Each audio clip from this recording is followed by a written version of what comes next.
자, 오늘 시간에는요, 골격계의 구조와 기능에 대해서 문제 풀이를 해보겠고요. 저희 가지고 있는 문제집, 이게 201페이지에 23번부터 50번에 해당되는 문제입니다. 자, 그러면은요, 우선 23번 문제를 볼게요. 우리 몸의 기본 형태를 유지하고 있는 골격의 구성 요소끼리 연결된 것은 이렇게 되어 있고요. 저희가 전 시간에 하셨죠. 자, 우리의 골격을 구성하고 있는 것은 4개가 있었어요. 골격계를 구성하는 거는 뼈, 인대, 연골, 관절이었습니다. 자, 그래서 답은 2번이 되겠고, 자, 24번 뼈가 단단한 것은 다른 조직보다 무엇이 많기 때문인가 라고 되어 있어요. 자, 우리 뼈는 여러분 이렇게 무기질과 유기질로 구성이 되어 있다고 했어요. 그런데 이 무기질은 성인이기에 훨씬 더 많아져요. 뼈의 무기질은 뼈가 무기질이 더 많아지는 시기가 있는데 그거는 성인 때, 그 다음에 뼈에 유기질이 많을 때는요 어린이 때 이렇게 유기질이 더 많습니다. 그래서 어린이였을 때는 뼈 구성 성분 자체가 유기질이 많다가 성인이 되면서 이렇게 무기질로 이제 더 변하게 되는데요. 이래서 유기질과 무기질의 특징을 좀 알고 계셔야 돼요. 우리 어린이들은 되게 유연하다라는 표현을 많이 쓰죠. 이게 뼈의 성분이 유기질이 많아서 그렇고 그 유기질이 탄력성을 나타냅니다. 그래서 우리 어린이들한테는 유연하다, 부드럽다라는 이야기를 써요. 그런데 이제 그 유연했던 몸이 성인이 되면서 굉장히 뻣뻣해지죠. 그래서 성인기 때는 무기질이 많아짐으로써 탄력성이 있던 것들이 단단해지고 더 견고해지고 간결하게 변합니다. 그래서 우리 뼈가 단단한 이유는요, 이렇게 단단한 성질인 무기질의 침착이 많기 때문이에요. 대표적인 무기질이 이제 여러분 칼슘이 되겠고요.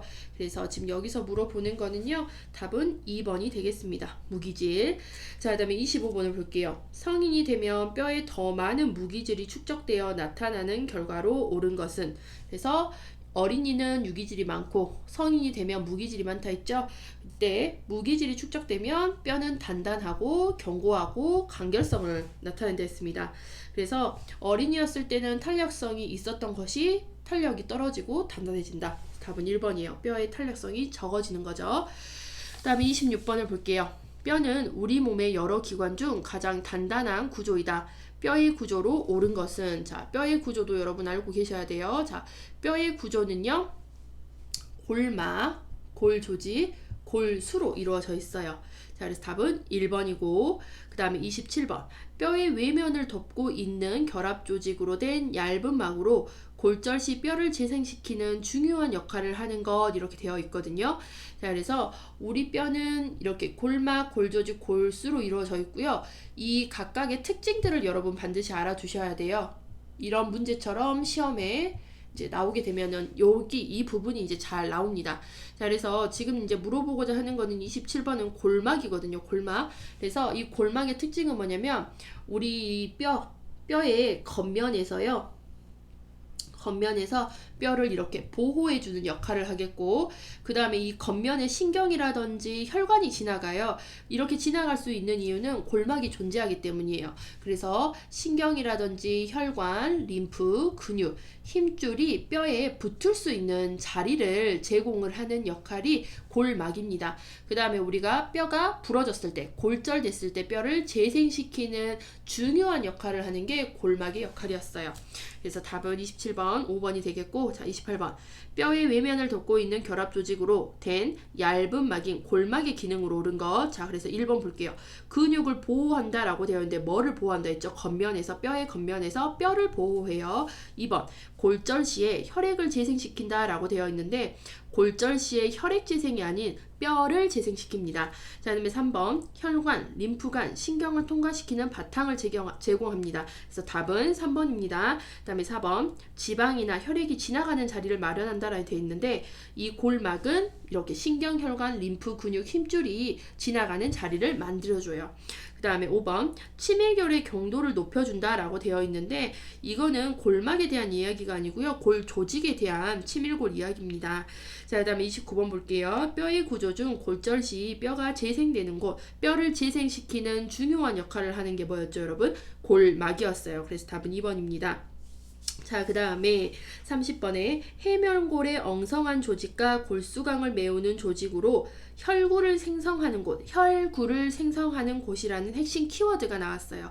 우리 뼈는 이렇게 골수가 있어. 뼈 안에 골수가 있고요. 이 골수에서 하는 역할이 뭐느냐? 혈구를 생산을 해요. 피를 생성을 하는 거예요. 피를 생성. 그래서 이걸 조혈 기능이라고 하겠죠. 그래서 답은 1번이 되겠습니다. 그래서 우리가 뼛속까지 펜을 골속펜이라고 얘기를 하잖아요. 이 골수는요, 여기 보이시죠, 여러분? 그림 속에서도 골수는 뼛속 깊은 곳에 자리를 잡고 있다라고 보시면 되겠어요. 그래서 이렇게 뼛속 깊은 곳에 자리를 잡고 있으면서 여기 안에서 피가 만들어진다. 혈구, 백혈구, 적혈구 이런 혈구들이 이 골수에서 만들어진다라고 보시면 되겠습니다. 자, 다음 장으로 넘어가셔서 31번을 볼게요. 뼈가 성장하는 데 있어서 중요한 요인으로 옳은 것은 이렇게 되어 있고요. 자, 뼈의 성장과 관련된 요소가 있어요. 여기도 중요해요, 여러분. 자, 뼈의 성장과 관련된 요소를 좀 먼저 볼게요. 뼈의 성장과 관련 있는 요소는요, 칼슘 굉장히 중요하죠. 칼슘, 인, 비타민 중에서도 비타민 D, 그 다음에 우리 호르몬, 대부분 뭐 성장 호르몬 같은 것들, 그 다음에 칼시토닌도 여러분, 이 칼시토닌도 여러분 호르몬이에요, 호르몬이고, 이 호르몬은 어디서 나오냐면요, 갑상선에서 분비되는 호르몬 중에 하나가 칼시토닌인데, 이 칼시토닌은 혈액 속의 칼슘 양을 조절하는 대표적인 갑상선 호르몬입니다. 그 다음에 우리가 뼈가 성장하고 이제 튼튼해지기 위해서 또 하나의 조건이 뭐냐면 적절한 운동이 굉장히 중요해요. 그래서 결론적으로는 뭐냐면 뼈가 성장하기 위해서는 이런 칼슘인 비타민 같은 영양 섭취와 그 다음에 운동이 굉장히 중요한, 그래서 뼈의 성장과 유지에 필수적이다 라고 되어 있습니다. 자, 그럼 31번 문제를 한번 볼게요. 성장하는 데 중요한 요인으로 옳은 것을 고르래요. 자, 1번 뼈는 순환 과정을 거치면서 자라게 된다 라고 되어 있는데요. 여러분, 뼈라는 거는요, 골화 과정을 거칩니다. 골화. 이거는 뼈 골자고 이건 될 화자예요. 뼈가 되는 과정을 거치면서 진정한 뼈가 되는 거죠. 그거를 골화 과정이라고 해요. 그래서 여러분, 골화 과정 잘 기억해 주세요. 골화 과정. 제가 따로 요약 정리해서는 하지는 않았지만 골화 과정, 골화는 뼈는 골화 과정을 거치면서 자랍니다. 골화 과정을 거치면서 자란다. 뼈는. 자, 그 다음에 2번 성장 호르몬이 지나치면 난쟁이가 된다라고 되어 있는데, 성장 호르몬이 너무 많아지면은요, 여러분, 거인증. 키도 크고 뼈도 크고 전체적으로 큰 사람들, 이렇게 거인증. 그 다음에 3번에 볼게요. 호르몬, 비타민, 칼슘이 적절히 공급되어야 한다. 맞죠? 그래서 뼈가 성장하기 위해서는 호르몬, 비타민, 칼슘이 적절하게 공급되어야 되고요. 그 이외에도 무슨 이제 칼시토닌이라든지 인 같은 것들도 이제 공급이 되어야 됩니다. 자, 그다음에 4번 적절한 운동이 필요하나 크게 관련은 없다라고 되어 있는데, 우리 뼈가 성장하기 위해서는 또 뭐가 필요하다겠죠? 적절한 운동도 굉장히 중요해요. 이 운동이요, 뼈를 자극을 하고, 뼈가 자극이 되면 여기서 칼슘이라든지 이런 것들이 더 많이 분비되어서 뼈가 튼튼하게 된다라고 보시면 되겠습니다. 그래서 적절한 운동은 뼈를 자극해서 뼈를 더욱더 단단하게 만들어주는 역할을 해요. 그 다음 5번 뼈의 성장에 필요한 비타민은 비타민 A라고 되어 있는데, 비타민 D가 대표적이라는 거, 비타민 D가 여러분 대표적입니다. 자, 그 다음에 32번을 볼게요. 뼈에 영향을 미치는 요소 중 뼈의 성장 및 대사와 관련이 있는 것은 이렇게 되어 있죠. 답은 1번이에요. 칼슘, 비타민, 칼시토닌. 그 다음에 뭐 조금 더 하자고 하면은 호르몬과 인 같은 것들. 자, 그 다음에 33번을 볼게요. 뼈가 우리 몸에서 하는 일은 매우 다양한데 뼈의 주요 기능으로 옳은 것은 이렇게 되어 있습니다. 자, 뼈의 기능을 여러분 볼게요. 뼈의 기능은요, 지지, 체격을 유지하고 하는 지지의 역할. 그 다음에 우리가 움직일 수 있게 하는 운동의 역할. 그 다음에 갈비뼈 안에 보면은 여기 늑골 안에 보면은 심장도 들어있고 폐도 들어있어요. 이런 장기를 보호하는 역할. 그 다음에 뼛속에는요 칼슘이 대표적으로 들어있는데 이런 칼슘 같은 것들을 저장했다가 혈액 속에서 부족했을 때 분비를 해주는 이런 무기질의 저장소의 역할도 하고 있고, 그 다음에 우리 아까 피를 만들어내는 역할도 한다 했잖아요. 골수에서. 그래서 이런 골수 안에서 조혈의 기능까지 하는 뼈의 기능은 굉장히 여러 가지가 있습니다. 그래서 지지, 운동, 보호, 무기질 저장, 조혈 기능을 하고 있어요. 그래서 답은 5번이 되겠습니다. 그래서 지지, 지지는요 다른 말로 이렇게 지주라고도 할 수 있는데요. 신체를 지지하여 체격을 유지하는 역할, 체격 유지. 체격 유지. 그다음에 보호는 장기 보호. 여성분들 여기 골반 안에 뭐가 들어있죠? 이렇게 자궁 들어있잖아요. 자궁이 우리가 이렇게 골반에 쌓여서, 골반이 뼈에 쌓여서 보호가 되는 거, 이런 보호 기능. 그 다음에 뭐 조혈 기능 같은 경우는 골수 안에서 혈구를 생성해내죠. 혈구 생성. 그 다음에 무기질 같은 것들을 저장을 하죠. 대표적으로 우리 칼슘 같은 것들. 자, 그 다음에 34번. 성인에 있어서 뼈의 총 개수는 여러분 206개입니다. 성인 뼈의 개수는 206개예요. 자, 그 다음에 35번. 하태의 내측에 있고, 하태는 여러분 어디를 말하느냐? 하태는 여기를 이야기를 해요. 하태. 자, 하태의 내측에 있대요. 내측에 있고, 대퇴골과 더불어 주로 체중을 지탱하는 뼈. 대퇴골이 여러분 여기죠? 대퇴골과 더불어 주로 체중을 지탱하는 뼈를 얘기를 합니다. 그래서 여기거든요. 경골. 여기 보면 경골이라고 되어 있죠? 경골. 요 뼈. 요 뼈는요. 대퇴골과 더불어서 우리 체중을 지탱해주는 대표적인 뼈고요. 얘 같은 경우는 전내측에서 만져집니다. 그래서 우리가 아래쪽 하태를 만져보면 여기 이렇게 만져지는 뼈가 있어요. 이 뼈가 여러분 경골입니다. 보통 여기를 뭐 정강이라고 이야기를 해요. 그러면서 여기를 신발로 이렇게 딱 찼을 때 정강이 까였다라는 표현을 하는 그곳이 바로 여기 경골이라고 보시면 돼요. 그래서 이 경골의 특징을 좀 볼게요, 여러분. 경골과 대퇴골의 공통적인 특징이 뭐냐면 우리 신체의 체중을 지지하는 대표적인 뼈입니다. 그래서 우리가 아까 했던 경골 있죠? 무릎 아래쪽의 뼈예요. 여기 무릎의 아래에 있는 뼈고요. 대퇴골, 허벅지 안쪽에 있는 대퇴골을 도와서 체중을 지지하고 어디에 있다? 전내측의 위치에서 만져집니다. 자, 그 다음에 36번 보시면 경골의 정의로 옳은 것은 이렇게 되어 있어요. 경골 여러분 1번 다리에 있으며 주로 체중을 지지하는 뼈다. 맞죠? 그래서 다리 1번이고요. 그 다음에 4번에 여러분 동그라미 4번 보면 다리의 후면에 위치하고 있다고 해야 되는데 어디에 위치한다 했죠? 다리의 전내측, 특히 하태의 전내측에서 위치해 있다라고 보시면 돼요. 그래서 만져집니다. 그 다음에 37번 볼게요. 형태에 따른 뼈의 분류 중 어깨 후상부의 삼각 모양의 근골 명칭으로 옳은 것은 이렇게 되어 있는데 우리 여러분 뼈에서요 골격에서 삼각 모양으로 되어 있는 뼈는요 이 견갑골이 좀 특이하다. 삼각형의 모양은 견갑골이 좀 유일하다라고 좀 볼 수가 있어요, 여러분. 견갑골. 그래서 핵심 포인트는 어깨 후상부라고 하면은 어깨의 뒤쪽에 위에 있다는 거예요. 어깨 뒤쪽 위에서 삼각형의 모양을 하고 있는 뼈입니다. 그래서 요거는 견갑골. 흔히 여러분들이 견갑골을 뭐라 하죠? 견갑골을 날개뼈라고 이야기 많이 해요. 요 날개뼈고요. 얘의 특징은 후상부 위치를 하고 있고요. 삼각 모양입니다.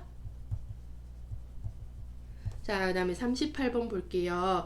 38번 머리뼈를 구성하는 22개의 뼈들 중 움직일 수 있는 뼈 이렇게 되어 있는데 우리 머리에서요 움직일 수 있는 뼈는 여기 보이시는 하악골, 턱뼈, 얼굴에서 이게 머리 있죠, 머리에서 유일하게 벌렸다 닫았다 할 수 있는 뼈가 여기 턱뼈입니다. 그래서 하악골이에요. 그래서 답은 1번이 되겠고, 자, 그 다음에 39번을 볼게요. 두개골의 구성 요소로 옳은 것은 이렇게 되어 있어요. 제가 마지막 줄만 읽었습니다, 여러분. 두개골의 구성 요소로 옳은 것은 이렇게 되어 있는데, 솔직히 여러분 두개골은요 총 15종에 23개가 있기 때문에 두개골을 여러분이 전체적으로 외울 수는 없어요. 그런데 만약에 이런 문제가 나왔다면 답 제외한 나머지들은요, 두 개에 있는 뼈를 써놓는 게 아니고 진짜 엄한 뼈를 갖다가 써놓기 때문에 여러분들이 충분히 걸러내실 수가 있어요. 자, 그러면 39번을 한번 보시면 여러분, 1번이 답이거든요. 두개골의 구성 요소로 오른 거 사골. 1번입니다. 1번. 이 사골은 눈과 코 사이에 있는 스펀지 같은 뼈예요. 눈과 코 사이에 위치해 있는 뼈 중에 하나인데 이게 사골이 답이에요. 자, 근데 2번 볼게요. 2번 요골. 여러분 요골 어디 있었죠? 전에 제가 요약 정리하면서 뭐 요골은 어디고 이런 거 했어요. 좀 중요한 뼈. 중요한 뼈들만 했어요. 우리가 206개의 뼈를 다 알 수는 없는 거잖아요. 솔직히 말하면. 그래서 요골 같은 경우에는 우리가 맥박을 재죠. 요골 동맥에서 맥박지죠. 그래서 엄지손가락 위를 따라가서 있는 그 뼈예요. 그게 요골입니다. 그래서 여기 보이시는 요골, 화면상의 요골. 자, 그 다음에 3번에 척골 있어요. 척골. 요골, 척골. 요골, 척골. 그러니까 전완. 여기가 전완이거든요. 아래팔. 전안에 요골과 척골이 있어요. 그래서 요골은 엄지손가락 쭉 따라가서 올라가서 만져지는 뼈고, 척골은 새끼손가락 따라가서 만져지는 뼈가 척골이라고 쉽게 보시면 될 것 같고요. 그 다음에 4번에 경골이라고 있죠. 경골은 우리 하태, 여기 다리 중에서도 여기 하태인 다리에서도 전내측에 만져지고 대퇴고가 함께 체중을 지탱하는 대표적인 뼈 경골. 자, 그 다음에 5번에 지골 있습니다. 지골. 여기 발에도 지골이 있고 손가락에도 지골이 있어요. 그래서 손가락, 발가락을 형성하는 짧은 그 뼈를 우리가 지골이라고 합니다. 지골. 자, 그래서 답은 1번이고, 자, 그 다음에 40번. 우리의 몸은 많은 관절들로 구성되어 있다. 그중 악관절을 이루고 있는 구성 요소로 옳은 것, 이렇게 되어 있고요. 악관절, 턱이죠. 악관절 구성 요소는 축두골, 하악골이에요. 축두골, 하악골. 이것도 기억을 해두세요. 악관절을 구성하는 요소는 축두골. 그 관자돌이 있죠, 여러분. 관자돌이라고 부르는 거. 여기 이쪽에 관자돌이라고 부르는 축두골. 그 다음에 여기 하악골. 이게 이제 악관절을 구성하고 있는 요소다라고 보시면 되겠습니다. 그 다음에 이제 41번을 볼게요.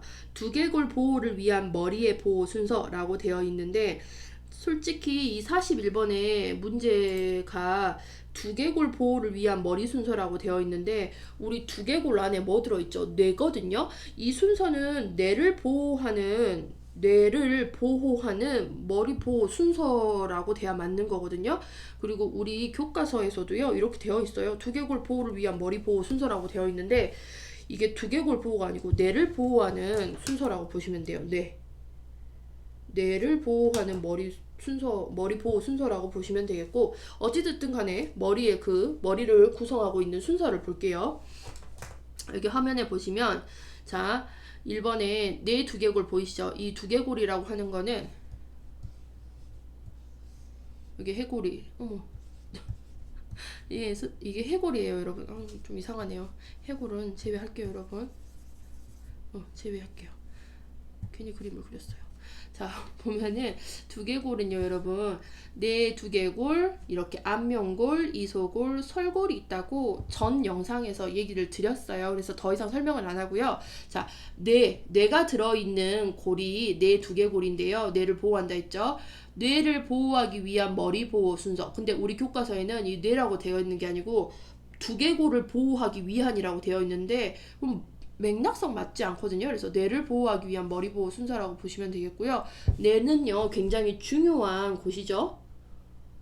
뇌는 굉장히 중요하잖아요. 뇌가 죽어버리면 우리는 죽는다라고 보는데, 그래서 뇌를 보호하기 위한 보호 순서는요, 뇌는 여러 가지 막으로 이렇게 싸져 있습니다. 자, 그래서 두피, 두개골. 그래서 맨 위에 있는 게 두피 밑에 두피를 까면 두개골이 있고, 두개골을 까서 내려가면은 여러분 이제 여기서부터 여러분이 헷갈리시는 거거든요. 그래서 여기를 줄여서 뭐라 하랬죠? 경, 주, 수연. 두피, 두개골, 경주, 수연이, 뭐 이런 식으로 기억하셔도 돼요. 두피, 두개골, 경주, 수연이, 이렇게. 자, 그래서 경은 경마, 주는 지주마, 그 다음에 수는 내 척수에, 그 다음에 연은 뇌 연막 이렇게 해서 좀 기억을 하자겠어요. 그래서 뇌를 보호하는 머리 보호 순서는 이렇게 되고요. 뇌 보호 순서 뭐 이렇게 해야 만들 것 같아요. 자, 그래서 두피 다음에 두개골이죠. 두피 두개골을 먼저 찾으세요. 두피 두개골. 그래서 2번 답 아니고 2번 답 아니고 4번도 답 아니고요. 그러면은 1번, 3번, 5번에서 찾으셔야 되는데, 자, 두피 다음에 두개골, 그 다음에 우리가 기억하셔야 될 거는 경주, 수연을 찾으셔야 돼요. 그래서 경은 경막, 그래서 경은 경막, 주는 지주막, 그 다음에 수는 뇌 척수에, 그 다음에 연은 뇌연막. 그래서 답은 3번이 되겠습니다. 그래서 우리가 뇌를 보호하기 위한 뇌 보호 순서 요거는요, 두피, 그 다음에 두개골, 경주, 수연 이렇게 해서 좀 기억을 하시게요. 자, 그 다음에 42번을 볼게요. 자, 인체의 중요한 축으로서의 기능을 하며 성인의 경우 26개의 척추뼈로 구성된 척추에 대한 설명으로 옳은 것은 이렇게 되어 있고요. 여러분들이 이제 보통 척추라고 하는데, 이 척추는 뼈 하나하나를 척추는 뼈 하나하나를 척추라 하겠고, 실질적으로 여러분들이 부르는 척추의 원래 이름은 요 척주입니다. 기둥주자를 써서 척주고요. 자, 이거에 대한 설명 볼게요. 1번, 척추뼈 사이 구멍을 통해 사지나 내장으로 가는 말초신경이 지나간다 라고 되어 있는데, 그림을 한번 볼게요. 여기 보면 이게 하나가 척추예요. 척추 이게 하나하나가 모여가지고 토탈 26개로 구성이 되면은 이거를 이제 척주라고 이야기를 하는 거고, 자, 이 뼈 뒤에 보시면 여러분 뒤에 이렇게 신경이 지나가요. 이렇게 신경이 지나가거든요. 그래서 척추뼈 사이사이 구멍을 통해 사지나 내장으로 가는 말초신경 같은 것들이 지나갑니다. 그래서 답은 1번이고요. 2번, 척추뼈 사이에 극돌기가 들어있다라고 되어 있는데, 이렇게 척추뼈와 뼈 사이에 극돌기가 들어있는 게 아니고요. 여기 보시면 흰색 보이시죠? 추간판. 여기 추간 원판이라고 되어 있죠? 추간판, 우리가 흔히 이걸 뭐라 부른다 했죠? 디스크라고 부르는 것이 들어 있습니다. 그 다음에 3번, 척추관 내에는 림프액이 아니고요, 여러분 척수액이 들어 있어요. 척수액이 들어 있고요. 자, 그 다음에 흉추와 천추는, 자, 보시면 여러분 여기가 경추, 그 다음에 흉추, 요추, 미추거든요. 자, 그래서 얘네들이 우리 척추 같은 경우는 보통 일자로 이렇게 되어 있을 거라고 생각하는데, 일자의 모양이 아니라 이렇게 S자 모양으로 생겨 있어요. 이거를 뭐라 하냐? 만곡이라고 하고요. 그래서 경추는 어디로 되어 있냐? 경추는 휘어 있는 게 앞으로 되어 있고, 흉추는 뒤로, 요추는 앞으로, 미추는 뒤로 이렇게 되어 있어요. 그래서 경추와 요추는 전만곡, 앞전자 써서 앞으로 만곡이 되어 있는 전만곡. 자, 그래서 그 5번에 보면은 여러분 경추와 요추는 뒤로 휘어져 있다라고 되어 있는데, 어디로 휘어져 있죠? 이렇게 앞으로 휘어져 있는 전만이요. 전만곡을 가지고 있고요. 그래서 5번 틀렸고, 자, 4번 보시면 흉추와 천추. 자, 여기 흉추와 미추가 천추예요, 여러분. 미추, 천추. 자, 흉추와 천추는요, 어디로 휘어져 있죠? 뒤로 휘어져 있습니다. 그래서 요게 앞으로 되어 있는데 어디로? 뒤로. 그래서 이거를 후만 이렇게 해요. 후만 이렇게 부릅니다. 그래서 이렇게 만곡을 이루고 있다라고 보시면 돼요. 그래서 42번 답은 1번이고요. 43번. 자, 척추의 추골과 추골 사이. 요거 하나가 여러분 추골이에요. 요거 하나가 추골. 추골과 추골 사이에 있는 것으로 충격을 완화시키는 역할. 척추 원반, 디스크라고 부르는 건 뭐였죠? 추간판. 자, 그다음에 44번. 상지골로 나열된 것을 고르세요. 라고 되어 있는데, 자, 여러분 상지골. 상지는 여기 상체를 이야기를 해요. 상체. 그래서 상지골로 이루어져 있는 거는요. 1번. 쇄골, 요골, 촉골입니다. 쇄골은 여기에 있고, 쇄골은 여기 있고요. 그 다음에 요골 여기 있죠. 그 다음에 척골도 여기 있어요. 그래서 상지골 이렇게 보시면 되겠고, 요거는 제가 앞에서 설명드린 게 있으니까 그거를 좀 참고해 주세요. 자, 그 다음에 45번 보시면 골반 안에 있는 장기로 옳지 않은 것은 이렇게 되어 있어요. 골반이 여러분 여기죠. 골반 안에 있지 않는 장기는요. 45번에 4번 B장이 되겠습니다. 그래서 골반 안에는 방광, 그 다음에 여자에는 자궁이 들어있고 남자는 전립선, 직장 이렇게 보시면 되겠어요. 그 다음에 46번 볼게요. 하지골에 해당되는 것만으로 옳게 조합된 것은, 자, 하지골로 조합된 거는 4번이었습니다. 그래서 여러분 여기 보시면 여기 경골, 하지골은 여기 하체를 얘기를 해요. 그 다음에 대퇴골, 여기 저 위에 대퇴골, 그 다음에 슬개골은 무릎을 이야기를 합니다. 그래서 답은 4번. 자, 그 다음에 47번. 광골은 넓은 뼈라는 의미로 옛날에 무명골 또는 무창골이라 하였다. 이를 구성하고 있는 것. 여러분 광골이 뭐였죠? 이거. 골반을 구성하고 있는 이 넓적한 뼈 하나가 광골이고, 이렇게 한 쌍이 있다고 했어요. 그래서 요 쌍이 만나서 우리가 골반을 이루고 있는데, 이게 약간 코끼리 귀처럼 생겼죠? 자, 이게 이제 관골이에요. 자, 이 관골은요, 뭘로 구성이 되어 있느냐? 얘를 전체를 관골이라고 하겠고, 장골, 좌골, 치골로 구성이 되었어요. 그래서 관골은 뭐다? 장치좌, 장치좌라는 거 꼭 기억하세요. 그래서 여기가 장골, 그 다음에 여기 뾰족 튀어나와 있는 게 좌골, 그 다음에 여기 사이가요, 치골, 이렇게 분류가 되고 있습니다. 그래서 관골은 뭐다? 장치자로 구성되어 있다. 장골, 자골, 치골, 장치자, 장골, 치골, 자골, 장치자 꼭 기억하세요. 자, 그 다음에 48번. 골격계통의 한 부분인 연골의 특징으로 옳은 것은 이렇게 되어 있고요. 여러분, 우리 연골은 우리 흔히 물렁뼈라고 하는 거를 연골이고요. 연골의 특징을 볼게요. 연골에는 단백질이 굉장히 많아요. 뼈에는 뭐가 많았죠, 여러분? 뼈의 99%는 칼슘이었거든요. 그런데 우리 연골, 물렁뼈라고 하는 거는 단백질이 많이 들어있고요. 탄력성을 가지지만 비교적이라는 말을 좀 쓸게요. 다른 것들에 비해서 비교적 탄력성을 가지지만, 단백질이 많이 들어있어서 탄력성을 가지지만, 요 우선 뺄게요, 여러분. 죄송해요. 탄력성을 가지지만 칼슘 집착이 없어 물렁뼈라고 불린다. 그래서 단백질은 많고 칼슘 집착이 없어서 물렁뼈라고 불립니다. 그 다음에 혈관과 신경이 분포하지 않고 손상 시 복구가 느리다는 특징이 있었어요. 그래서 연골이 파열되면 치료되기까지가 굉장히 오랜 시간이 걸린다라고 보시면 되겠고, 자, 그럼 1번을 볼게요.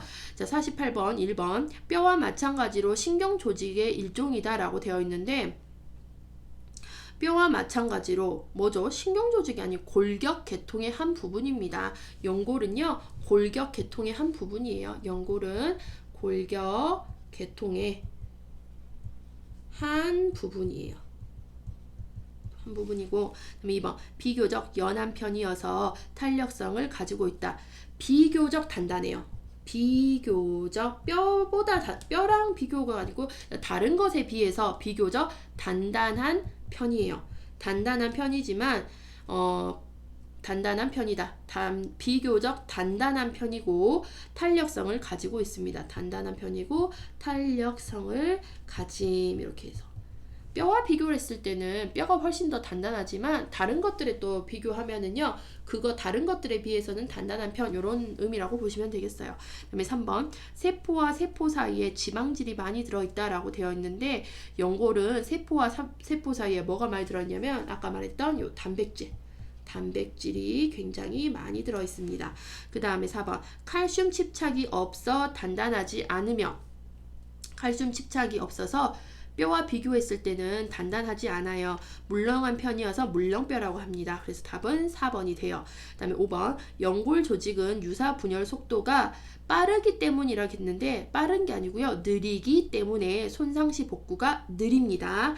자, 그 다음에 49번. 십자인대 파열 부위. 십자인대 파열은 여러분 무릎이에요. 무릎. 그래서 우리 축구 선수들이 십자인대 파열됐다는 이야기 많이 들어보셨을 거예요. 그게 무릎을 많이 다칩니다. 축구 선수들 다리를 주로 쓰잖아요. 그러면서 무릎 쪽을 다치면 십자인대 파열이 주로 와요.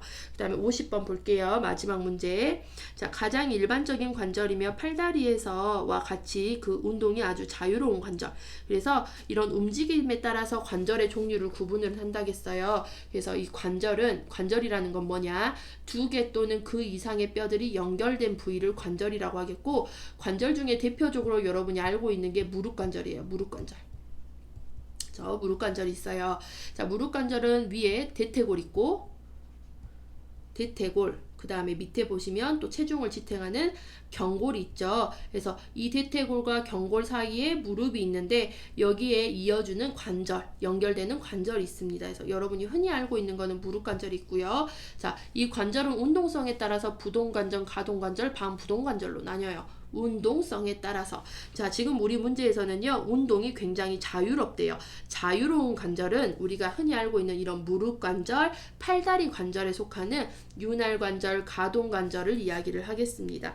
자, 그래서 답은요, 5번이 되겠고, 운동성에 따라서 자유롭게 움직일 수, 자유로운 관절, 자유롭게 움직일 수 있는 관절은 윤활 관절, 가동 관절이고, 그 다음에 움직임이 거의 없는 이 머리뼈와 같은 곳은 섬유 관절이라고 불러요.